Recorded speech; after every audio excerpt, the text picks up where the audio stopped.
Yeah, doing my best.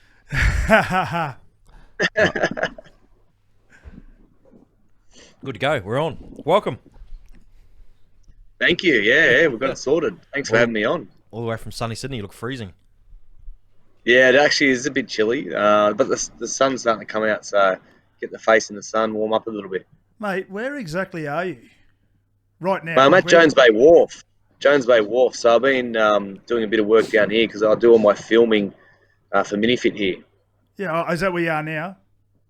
Yeah, at the boys' office that plugged in my new platform into the website, so they got an office here. So I've been working out of here quite a bit. So tell us a little bit about that. What's happening with that? It's a new endeavour for you. Yeah, it is. Yeah, so Minifit's been around for a number of years now. I was predominantly working with kids in the holiday clinic space, and I was going back into the school term system this year.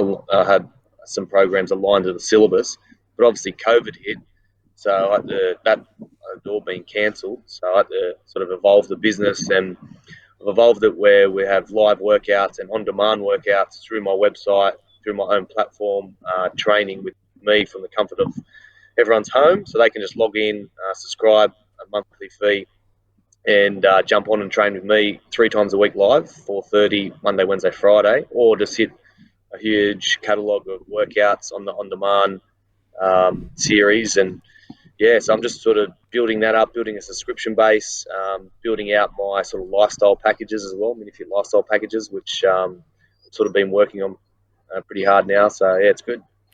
I mean, obviously, your football, your rugby league credentials of, you're one of the best players. You won a number of golden boots. You started. Are you staying involved with the game? I know that you have a strong affiliation with the Roosters. Mate, is that something that you're going to stay with, or are you going to continue down the line of Minifit? Well, I think Texas. I'll always be connected to the Roosters. I played there for 18 years, all my career. It's a So fair I'm career. always It's a going to be fair connected. career. Yeah, it's all right. Yeah, I still got a full time gig there, but I'm sort of finding myself now spending more time on MiniFit and the other wellbeing program, the Change Room that I work on. So those are my two long term sort of passions, health and fitness.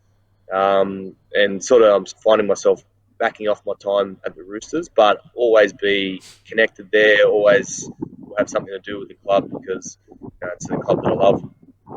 Mate, how the schools and how the parents reacted to Minifit? Yeah, so Minifit prior to COVID was really starting to build nicely. My holiday clinic program was going good. So every school holidays, I've hooked up with Leagues Clubs Australia down here, so the club industry, so RSLs, bowling clubs, leagues clubs.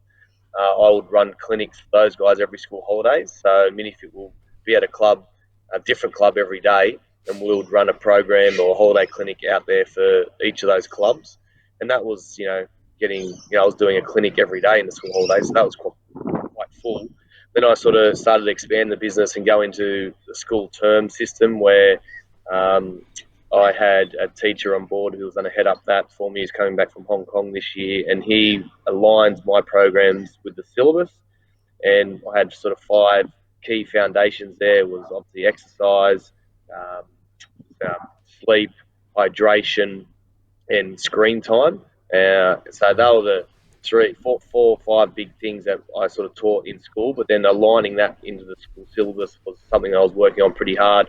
Had a few schools on board, and then obviously coronavirus come along, so I had to adjust all those. They all been cancelled and obviously postponed now. You can't sort of go into schools down here until term 3, I think it is now. So I'll be sort of reopening that side of the business as we move forward. But evolving the business now into the online space is pretty exciting, sort of getting to learn that world and or that advertising world online, and then just building up a subscription base, and then sort of following sort of my passion is the lifestyle stuff.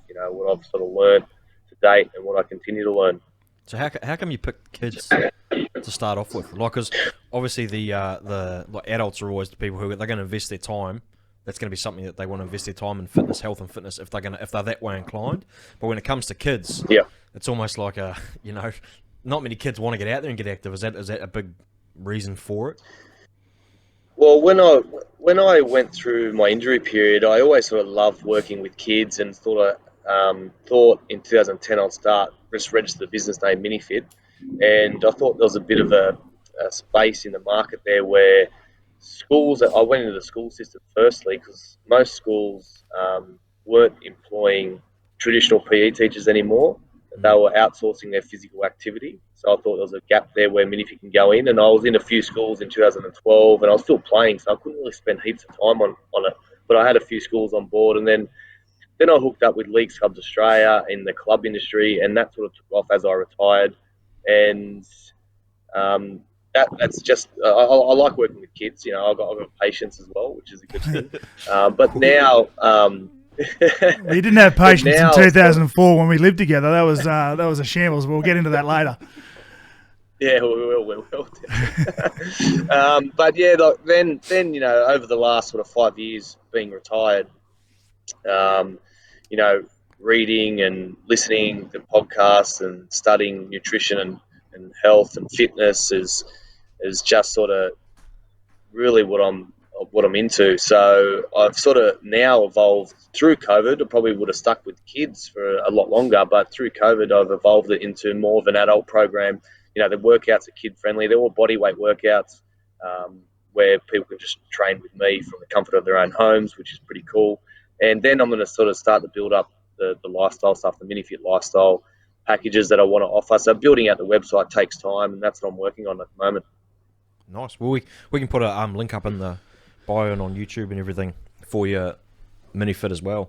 That'd be If great. you ever have plans Yeah, to move appreciate to it. bring it to Queensland.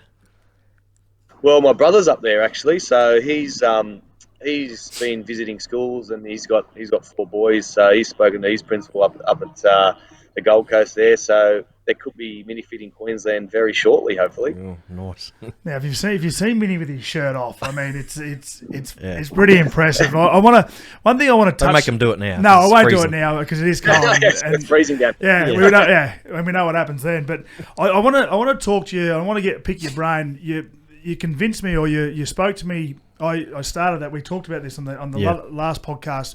I did a 72-hour fast where all I had was my black coffee, my water, my apple cider vinegar, and pink Himalayan salt in my drinks. Now, Minnie, Yep. you've been living this lifestyle for a little over 3 years, nearly 4 years now, and it wasn't until you sort of convinced me, or we spoke about it during my 72 hours, and the reset that it put on me. What are some of the benefits that like I said, you've been living this for now 3 years. What are some of the benefits that you've been getting from your intermittent fasting and your diet? Yeah.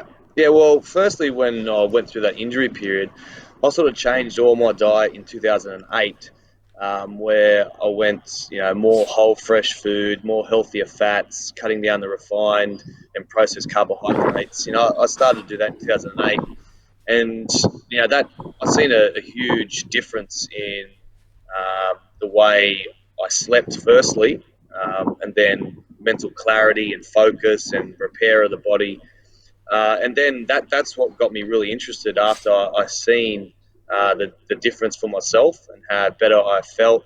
And then towards the end of my career in 2014, I re-MRI'd my back, and I've seen a huge difference from, say, 2007 to 2014, where I was much older, well in my 30s, and the health of my spine was so much healthier now than what I was when I was actually playing professional sport. And then that's what got me more interested to delve into this even further, and blood testing myself and looking at results and seeing better bloods now than when I was actually playing. And then the fasting thing, which you just touched on, then 3.5 years ago, um, I started reading the research on it, Yep. and the research is pretty convincing and validated through science now as well, that the body heals and regenerates and repairs when we're in a fasted state. When we're eating, a lot of the body's energy turns to digestion. So when you look at, say, 50, 60 years ago to now, we're not sleeping as much as we were that long ago. So if we're sleeping at only 6 hours and we get up and we've been told by the conventional model that we have to eat 7 times a day, then all we're doing is how can the body actually repair and recover? when we're getting up, we're eating from breakfast to dinner, Yep. snacking all day on processed carbohydrates, and then we're only sleeping 6 hours, the body actually can't repair itself. That's Yep. why we've got so much chronic disease, not only in Australia but worldwide. So, extending the fasting window is important. And, reading all that research, I started to practice it. Yep. And for me, I blood tested myself. I wanted to check. I wanted to see it for myself. And So I did a 24-hour fast. Yeah, sorry, mate. Yeah, so I did a 24-hour fast. I did lunch to lunch one day. And before I ate, I went and blood tested myself, and I tested uh, growth hormone and hormones and the main things. And I grabbed my past results from years ago when I'm supposed to be healthier in my 20s, and my growth hormone then was only zero point 0.9, very low. I tested it again when on that 24-hour fast before I ate, and my growth hormone was 8.9, 8 times higher. So what does that mean? That means my body was in full repair mode, Yep. healing what it needed to heal. Everyone wants higher growth hormone. It keeps you younger for longer. It's a repair hormone. It's a building block hormone. So that really fascinated me. And not even a needle can get you that Yep.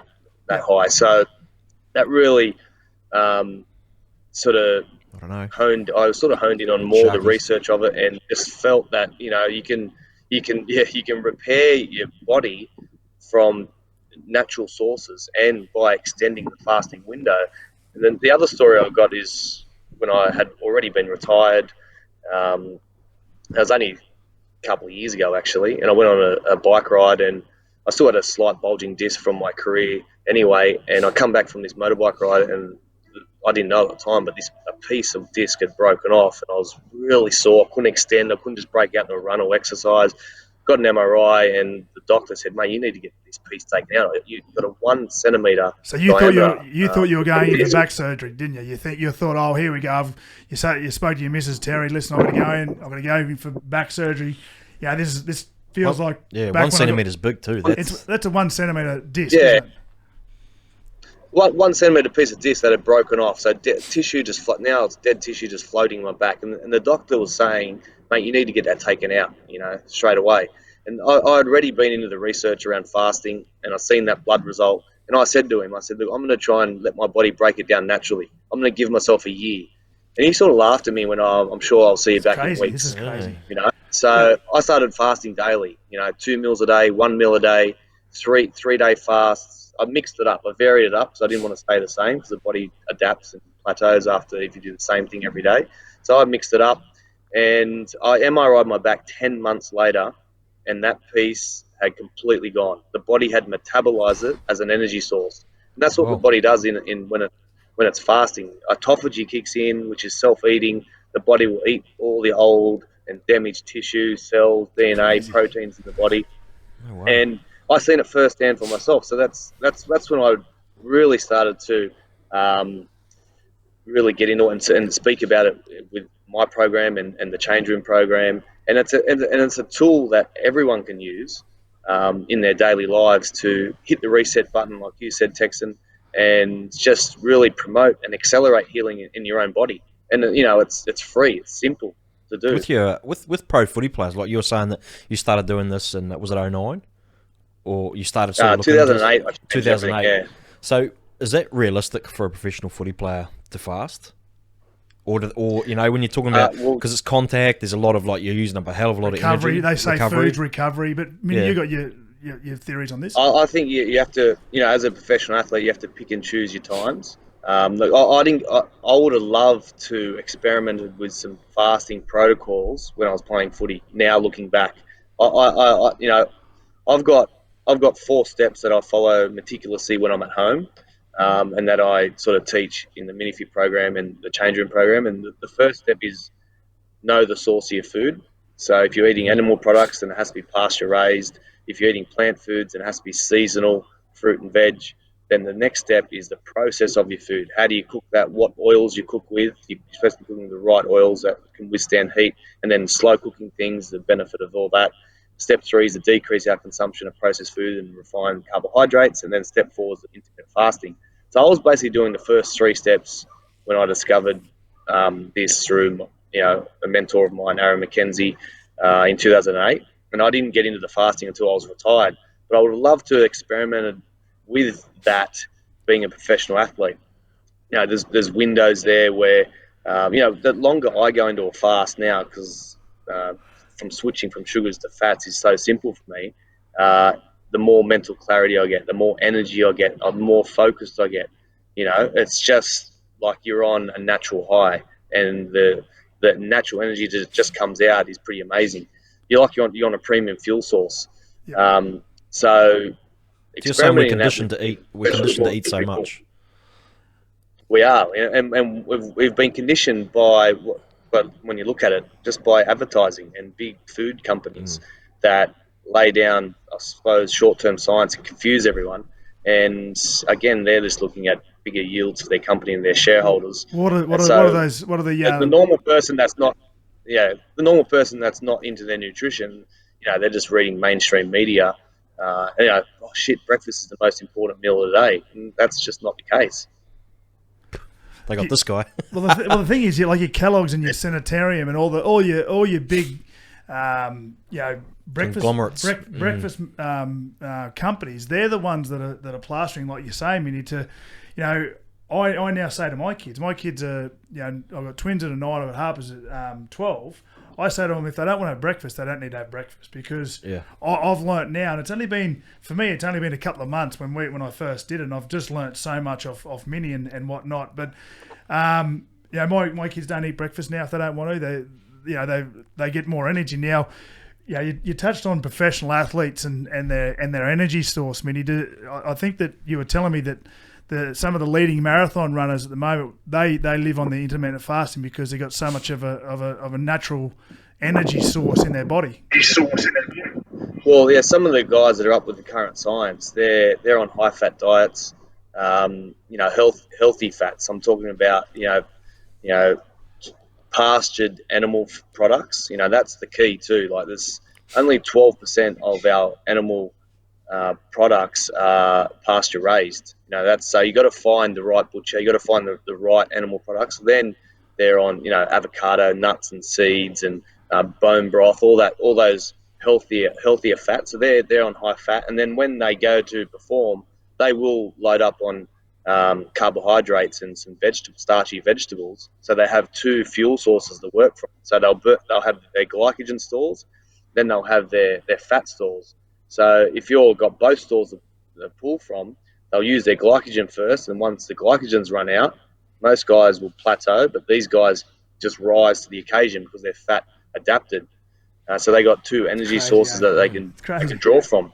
Mate, I could be a marathon runner. I could be red hot with the amount of fat I got. Yeah. Well, that's what I find that.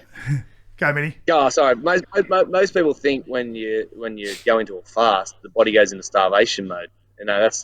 We've got two energy systems that the body runs on. One's fats and one's sugars, glycogen, sugars. And if you're eating the standard Australian diet, which we've been told to, and the food pyramid, which is high in grains and carbohydrates, all you are is a sugar burner.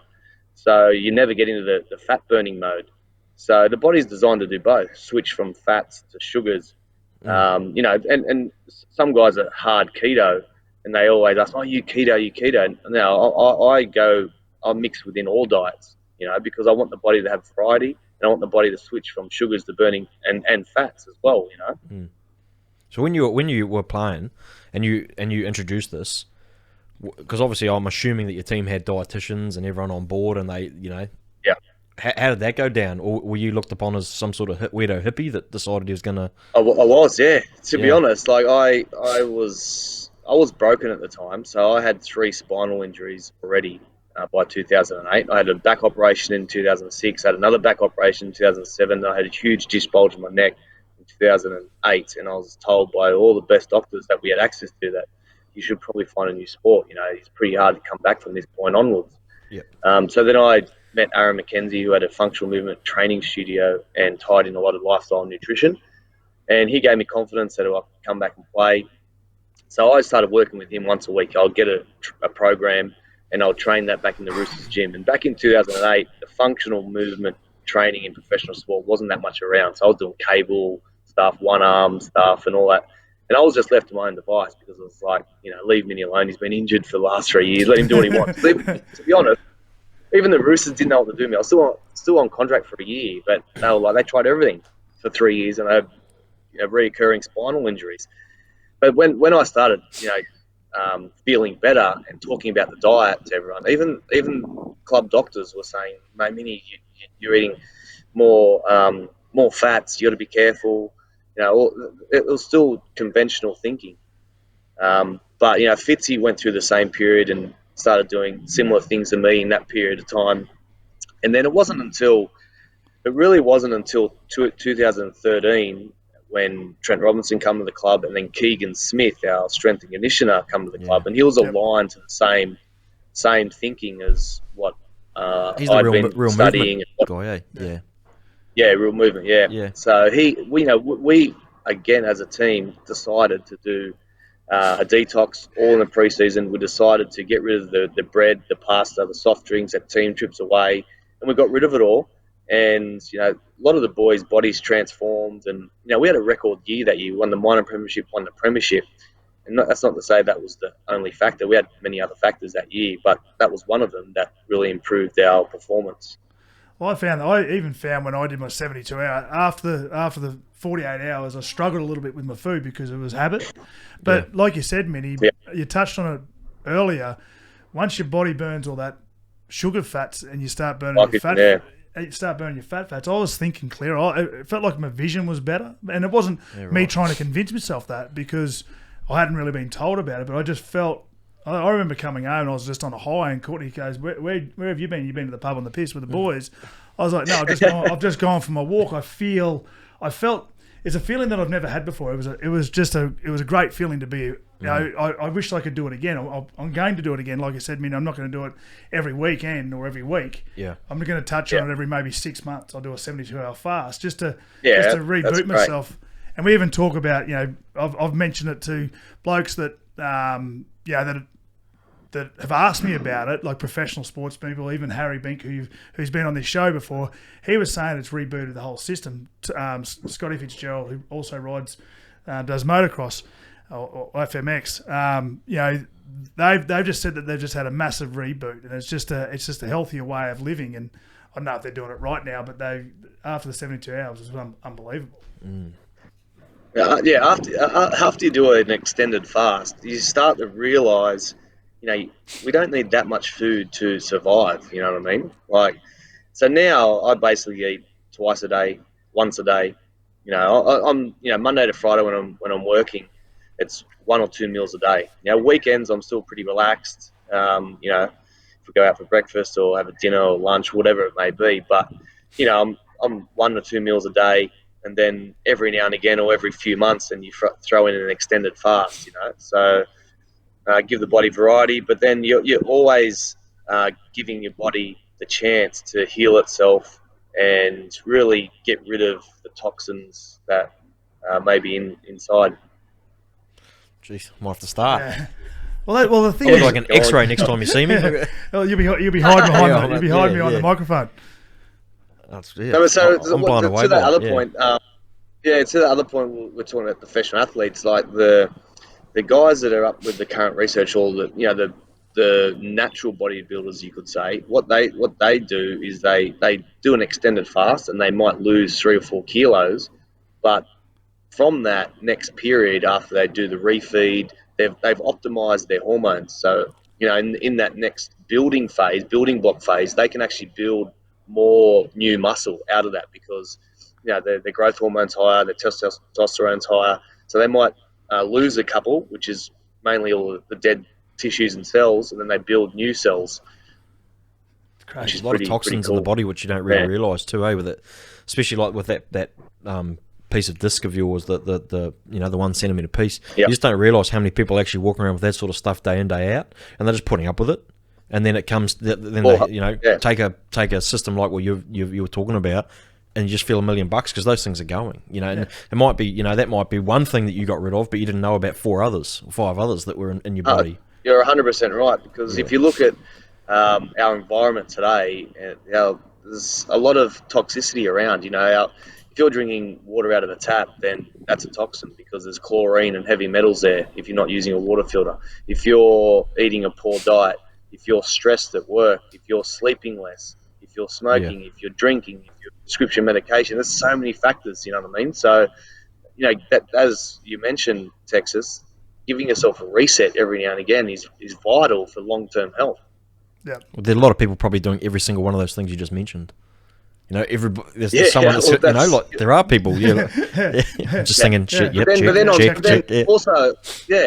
also on top of that, you've got toxic cleaning products, toxic skincare products. Like if they go in further and deeper, there's so much toxic environmental toxins all around us. You know what I mean? So again, then you think of a couple of things, but if you look at everything holistically, then that's just adding toxic load on the body. And now as we age, the body can't get rid of it quick enough, and chronic disease pops up or an illness pops up, So trying to decrease all those other factors to give yourself a better chance to living longer and healthier.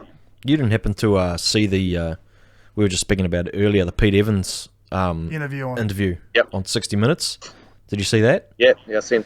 Yeah, I watched the raw cut of it last night, and he's on a similar wavelength. I'm actually glad I watched the raw footage first, because then I can pretty much just hear everything he's saying and her line of questioning, which I've got a big issue with anyway. The garden path. But I haven't seen the edited version, but I've seen the raw version, which was good enough. And he seemed like he had you've got a similar outlook on things. And I'm not saying let's get rid of the conspiracy theory side of it, but it's more like just the information you're putting in. I've followed Pete.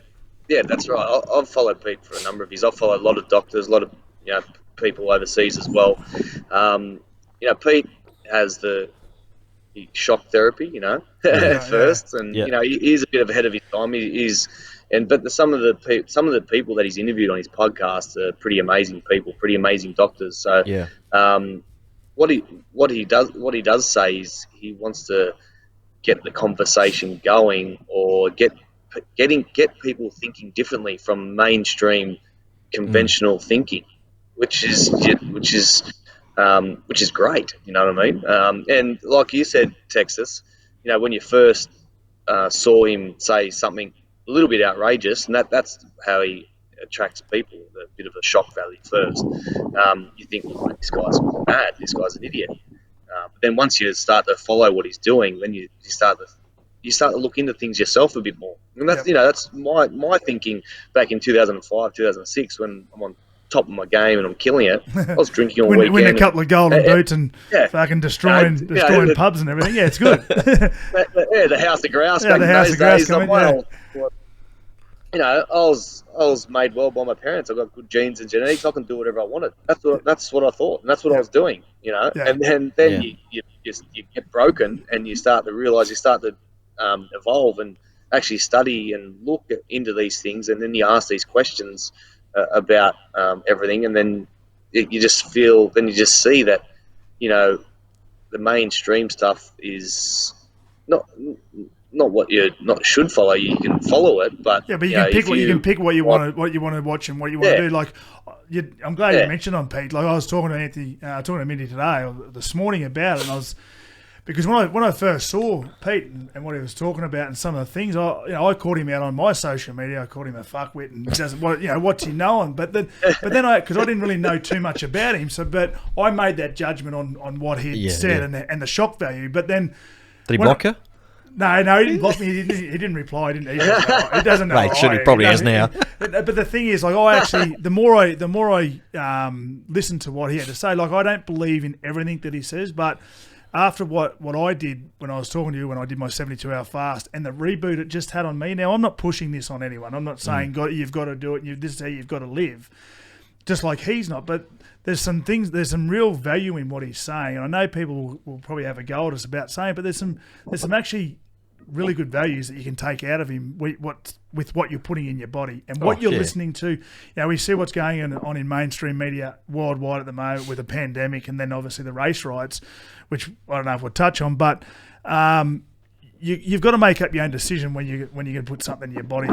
But what he actually does, Minnie, is there's a bit of shock to it, but there's a hell of a lot of good research behind it, and there is.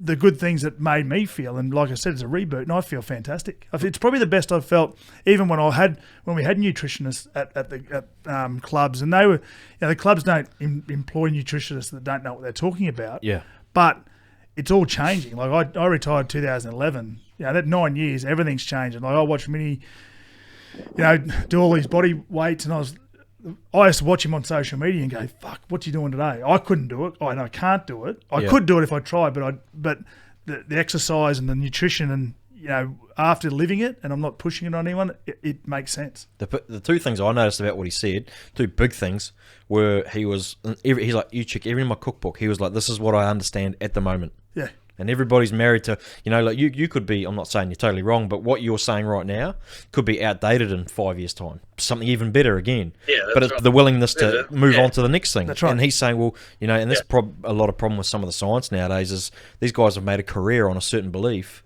and now you're going to tell them that 30 years they've spent on this belief is outdated. Well, of course they're going to staunchly protect it. Yep. They have to. Or else that's a waste of 30 years. Yeah. So as long as the whole time he said, I could be wrong. Everything he said. And then another thing he said was, she asked if he was part of the traditional a traditional diet. And he's like, well, what do you mean by traditional diet? Because traditional to me means back, indigenous cultures, what they had a traditional diet. That's right. He goes, but traditional to you is what we did 20 years ago. That's not right. traditional. Traditional is, and she shut right up Yeah, after that. I actually quite enjoyed it. Like I said, I spoke to a couple of older guys today who didn't. This morning I was on my walk and I touched on it, and the bite back I had from those guys is like, how did they look? I'm not like it was like as if to say, fuck off, Walks. What are you talking about? Like, are you listening to Pete Evans? I was like, no, I don't listen to everything that he's saying, but I take what I've experienced, and the only thing that I've experienced, I'm not pushing it on anyone, is the only thing I experienced, what I did through what Minnie's taught me and what I've learned from him. Yeah. It's like, fuck, that makes sense, because I felt amazing, and I've felt amazing now for 2 months, probably the best I've ever felt, mentally and physically, with just what I'm putting in my body. Well, you just get used to the way you feel. Like, I'm a little bit the same. My diet. I'm talking to you both about diet here. and full disclosure, my diet is not good at all. But I'm learning things here. But I also this is normal for me. Like, the way I feel at the moment is the normal. This is how I normally feel. Yeah. And you, if you did what I do, or you felt how I feel at the moment, both of you probably barely get out of bed. Yeah, that's right. That might be what, but it's just what I'm used to.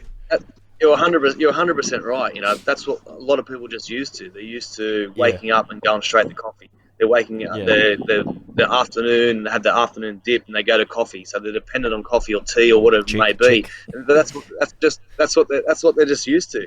Yeah. Then they don't realize there's something better out there if they're willing to try it. Yeah. If they, like you did, Walks. Yep. You thought he was an idiot, then you took some things, then you tried it, and you go, mate, I feel amazing. So once you start with one little breaking point from whoever it may be, and then you feel better, you go, well, I feel better. I'm going to do this more. I'm going to get into this more and research it more.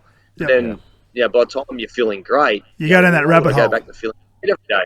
Why would I go back to feeling shit every day when I know I can do this, and feel great every day? We just touched on it before we got started. Like I said, I've been doing this for 2 months. During the week, like you said, when you're working, I'll have 1 meal a day or 1 meal every 2 days, and then on the weekend I had carbs, and I had my starchy potatoes and whatnot. I felt back like I was before I even tried this, or even before I started living it. And like I said, it mightn't be for everyone, because everyone doesn't feel that normal. Everyone feels normal with what they're eating, like you said. But look at Minnie, he hasn't had a potato in 10 years. This is the point. Everyone's different, and there's no one size fits all, and that's what the mainstream thinking is you got to eat this way. The food pyramid. This is how you got to eat. That's everyone has got different genes and genetics. Everyone's got different bacteria cultures in their stomach. They digest food differently. That's why if you stick with whole fresh food, healthier fats, bone broth, intermittent fast, then you'll start to realize what really works for you, because your body's in tune with yourself. You have something bad, and your digestion will let you know about it. Yep. So once you're in tune, then you just play around with certain foods, and you'll know what works, what doesn't, and that's why there's no one size fits all for Heading everyone. to the supermarket on the way home. Yeah. Mate, obviously you had a long career playing rugby league. How have you? You obviously, like I said, you've touched on it. You're still involved with the Roosters. Do you watch much football? Do you have an interest in football like you did when you were playing? And mate, what do you think of the season up to date? Obviously, with the coronavirus hitting and clubs and teams coming back and players coming back. I love watching it. Oh, it's great. It's something that I love to do on the weekends. Watch a game of footy. I think for Roosters, our team was probably the 8 weeks they had off was the best thing that could have ever happened to them. They were going into a third campaign. Mentally you're pretty tired, aren't you? After 3 years of up 2 premierships, guys going to representative football, that type of stuff. So they've had 8 weeks where they're back home with their families and they're just training by themselves. That was a mental refresh for them. And you can see that over the last 2 weeks they've come out pretty guns blazing, and they're a fair chance of going the three-peat. I think Canberra, again, will be right up there. Paras hit the ground running. I'm not sure if they can win it, but I think Canberra will be right in the mix as well. Mate, what in the media down there? What's been the discussion around the Broncos? Obviously, started off with 2 wins from 2 starts. They had a big loss last year in the semi-final against Parramatta, and then obviously getting their pants pulled down on the weekend by your ex-club or your club, the Roosters. Yeah. Mate, has there been much discussion down in Sydney? There's been a little bit, yeah. I know up in Brizzy they're getting hammered. And so they should too. Yeah. So they should. Do you guys feel a bit guilty? You must feel guilty for doing that to them. That's not at all. Yeah, not at all. Great. Look, ruthless. They had a young squad. They had a young squad on the field on the weekend. There's no doubt about it. Minnie, before you go on you got to have a go. Before you go on about that, I've got a theory on it. Like I saw Anthony Seibold's press conference after the game, and it was like he was already beaten before the game. It was like he'd already written the script for the press conference. I think he come back and he said that in 2016 the Roosters had 8 players under 40 games. That excuse doesn't sit well with me, and I'm glad you brought that up, because I think that as a young player, if you're a coach, you can't get a player that's played less than 10 games up to play a first grade game. I know what it's like when you get the call up to play first grade. Yeah. Mate, I don't care if they ring me at 3 o'clock in the morning and said, "Right, we've got a game in half an hour." You're up for it. Doesn't matter. Yeah. Oh yeah. I don't buy into that whole. We had 8 players under 30 games. You had 2 guys, debuting. I remember when the baby Broncos, my brother was captain. There was 10 debutants, and they would come down. They beat a fully strength Balmain team, a West Tigers team. So, Minnie, what do you think? Do you think that he used that excuse all last year as well? Yeah, he's running out of excuses. What was worrying to me was their defence. Their defence was pretty woeful, to be honest. Like, some tries, you just had Lindsay Collins run straight through the middle and score a try, a front rower. Untouched. Untouched almost. You're right. And it's just like, wow, what was going on in their defensive line then? You know what I mean? So there must be something wrong with the coaching of the structure of the defence. And hopefully this week they can bounce back, because they've been embarrassed. And they can start to build on the season, because you never like to see young kids get beaten like that. And then you got great young kids up there. You got to pick from the whole town there. So there's always good young kids coming through. So it's going to be interesting, I think, over the next couple of weeks, how they close that gap in defence. Mate, what do you think of? I've got 2 questions for you. Dylan Brown and Mitchell Moses at Parramatta. How do you think they're faring? Yeah, watch that game in full. I thought Mitchell Moses controlled the game quite nicely. He got it over Cherry Evans. Yeah. I thought for Manly they hung in there. Like, Parramatta were all over him all game, possession, everything. Dylan Brown was pretty good. I thought Walker, he had probably one of the best games for his club, Manly, but. I think the way Moses controlled the game, he had a couple of 2 or 3 restarts, and I think Joey's coaching there, Joey Johns' coaching there, is really good to see. He ran the ball as well. He's at Parramatta. He's doing a bit of coaching there with him. Yeah.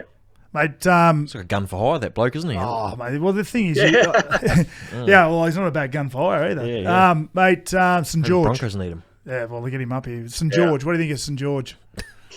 Yeah, Mary's under pressure down here big time. So, look, I didn't score a point. I can't believe it.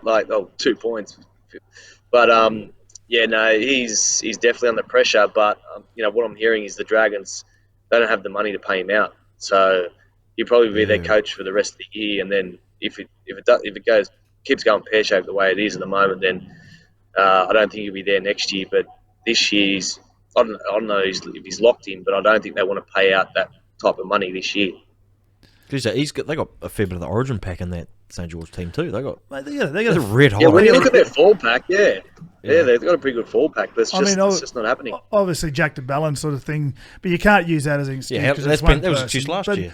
You're Benny Hunt. I think Ben Hunt should be playing hooker, but Corey Norman for me is the man that he's been nice guy, but he's just been a bit of a passenger. He's been a passenger ever since he rocked up there. And obviously, I touched on the Dylan Brown and the Mitchell Moses at Parramatta. He's just come from Parramatta. They've gone ahead in leaps and bounds. So is Corey Norman the issue both on and off the field? Because I know that he's not running the ball. He's not putting the ball into players' hands when he should at timing. I think that they should be looking at him rather than Mary McGregor. Yeah, the combinations are not happening at the moment in the hooker, halves, fullback. So, yeah, it's again not even scoring a point is pretty disappointing. So this week we'll see what happens. Yeah, it didn't happen for him with the Eels. Yeah, didn't happen for the Eels. Yep. I don't know. Mate, any good young kids? I'm not feeding you down my little nephew's path, but any good young kids you see coming through in the NRL? He's a good kid, mate, Sammy. Good kid. He's going well. He's doing his training and ripping in. So, look, no doubt when he turns 18, he's going to get a shot there. And I can't wait to see him play first grade. We've got a couple of the youngsters coming through as well. And, we're pretty strong across the board. I think Robbo and the coaches down below have really built a strong club, strong culture over the last, 5-6 years. And we're in a really good position, Again, as I mentioned, that 8 weeks has really helped our club to really try and go for that third title. So it'll be pretty amazing. I think our younger squad has got some decent talent in there too. So, we're in a good position for the next couple of years. I see the Rabbitohs sign that. They're about to sign that young fella, 16-year-old. Yeah, he looks like Israel Folau. He's massive. Yeah. Moses Sully looks unbelievable. The footage that he's been doing at school level is phenomenal. Yeah. He's bigger than Wayne Bennett, and he's $2 million over 4 seasons. Yeah, $500,000 a year. It's not bad. Yeah, not bad for a 16. I mean, imagine him at the pub. Not bad. I know. Hey, that's what Minnie was on when he was 10 years of age. Is that right? $500,000 a year, driving around in his Lexus and all that sort of stuff. Mate. Living the high life, the Sydney waterfront. Hey, when you got Uncle Nick back, back in here, mate, he's a good man. Nick. I don't know about that. Yeah. Nice, easy. Well, I think we're done. I think we've covered all the stuff we wanted to cover. Thanks for being on, Minnie. Thanks for coming on, mate. Appreciate it. We'll have to have you in studio when you're up visiting the family. Let's do it. I'm keen. When do you actually, mate? When are you up here? When everything lifts? Well, it all depends if Palaszczuk opens up the borders, mate. Yeah, right. I'll have a chat with her. I'll ring her on the way home.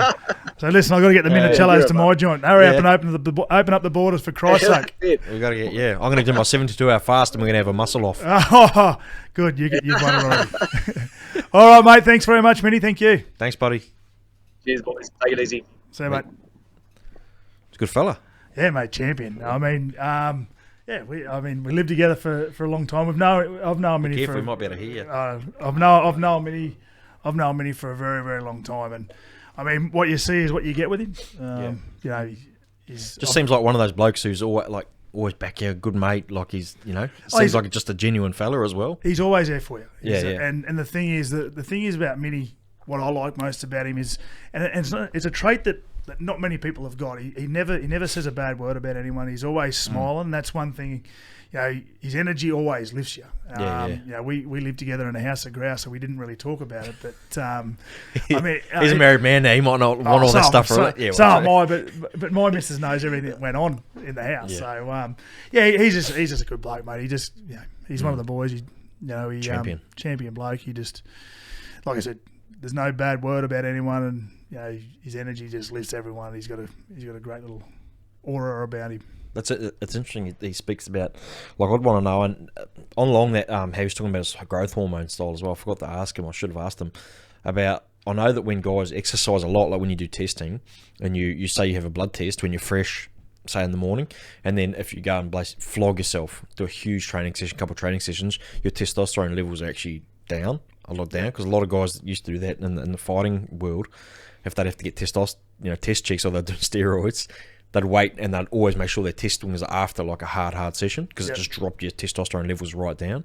I wonder if when he said he got tested, because he said it was like 0.9. Yeah, he was at 0.9 before he started, and at 8.9 at the end. So what's that, an 9 times, something like a lot of fuckloads, which is a lot. So yeah, I mean, there's method to the madness. I mean, like he said, you can't tell everyone to do it. If they want to do it and they want to experience it, like I did, I'm like you. I go and eat everything. There was no way I wanted to do the 72 hours, and we keep on talking about the 72 hours. I didn't want to go do it, but then I thought, you know what, I'll give it a crack. And then I felt it for the last 12 hours on my fast. It was unbelievable. I was in a state of euphoria. It was a state of euphoria. And I was like, you know what, I don't care if anyone else does it, because I know that what I thought was normal isn't normal. And like you touched on it, you've never done it, so it's for you. It's like, I feel normal because I have my 4 meals or 5 meals a day, whatever meals you have, and I've gone from one side to the other, and I quite enjoy the new experience that I've been through, and that's the 72 hours. And I didn't touch on it either. It was a state of euphoria. The last 12 hours, I was on a high. I couldn't stop talking. I couldn't. I was just in a state of bliss. It was as much as the 60 hours before. I thought you were on the booger sugar. Yeah. Courtney actually said, "Where you been?" I was like, "No, I haven't been anywhere." But that's now you mention it. That's like that. That I know we go back to that Pete Evans interview as well. Look, a lot of what he said was just, this is just my beliefs. Yeah. Everything's mine. It's the same with what you're saying.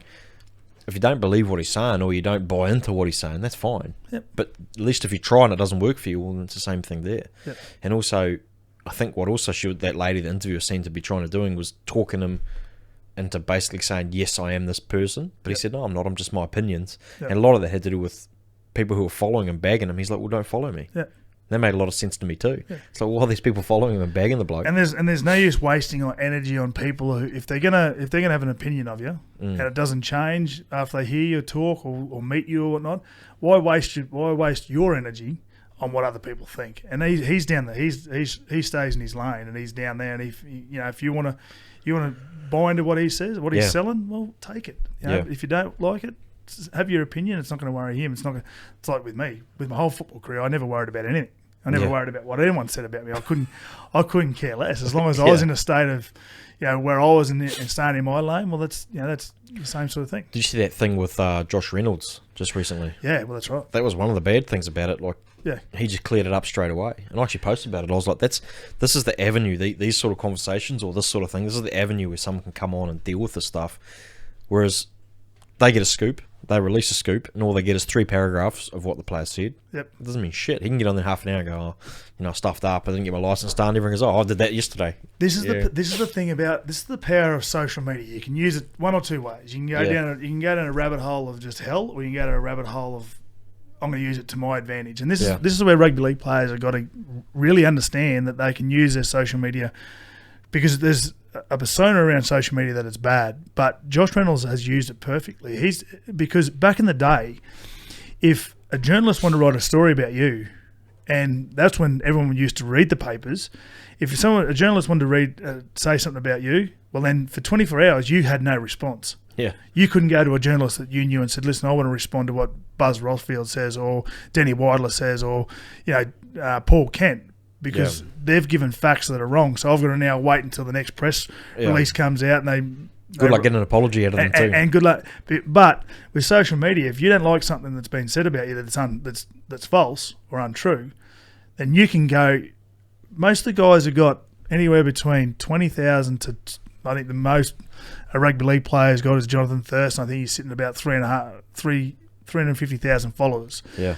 So if Jonathan Thurston wants to say something, well, there's going to be more people read it on his social media than what there are in the Courier Mail or Daily Telegraph or online, because you've got a response. You've got a platform to respond on. And that's where league players can use, or any sport. It doesn't matter across the world. Any sport or any place where you can get criticised, if you've got a following or you've got a platform, you can respond straight away.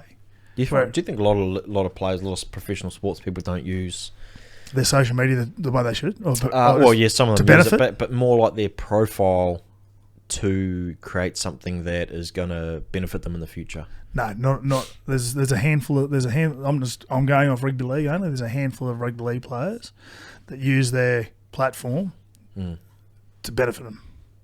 And they could be like business. You get basically a built-in following straight away. Yeah, that you can work off.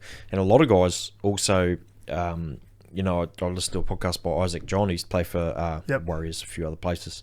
And he was saying, like, there's no platform for it as well. Like, you go to a place and not even pay attention to the people who are, business sponsors. The sponsors that sponsor the company are successful companies. You go to like meetings with them, you've got to rub shoulders with them, but you don't even talk to them. You don't pick their brain and think, oh, this could be a really good relationship I can build after playing. Don't even do it. I started doing that about 6 years, 7 years into playing rugby league.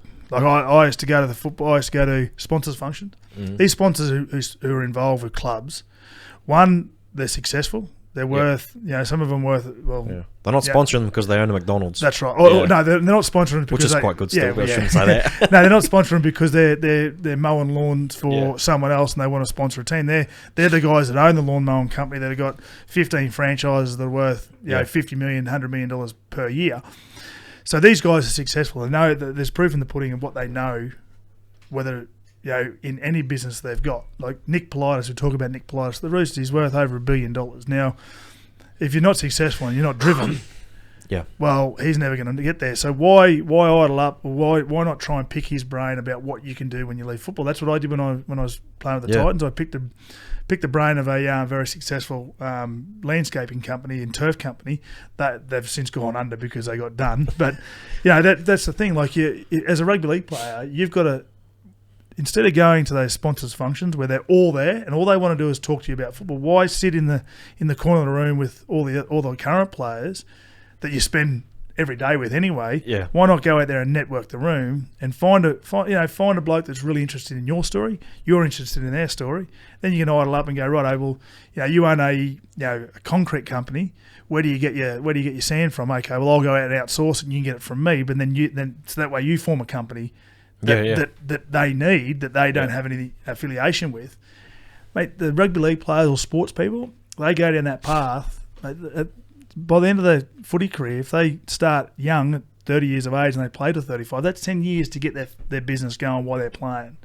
Like, that's a big leg up when they retire. But a lot of that too, as well as having the foresight to do that stuff. Because the guy there, the sponsor who's there they sponsor it because they have a passion for it. Yep. They don't sponsor it because they just want to hang around. They want to actually be part of it and actually help the people out.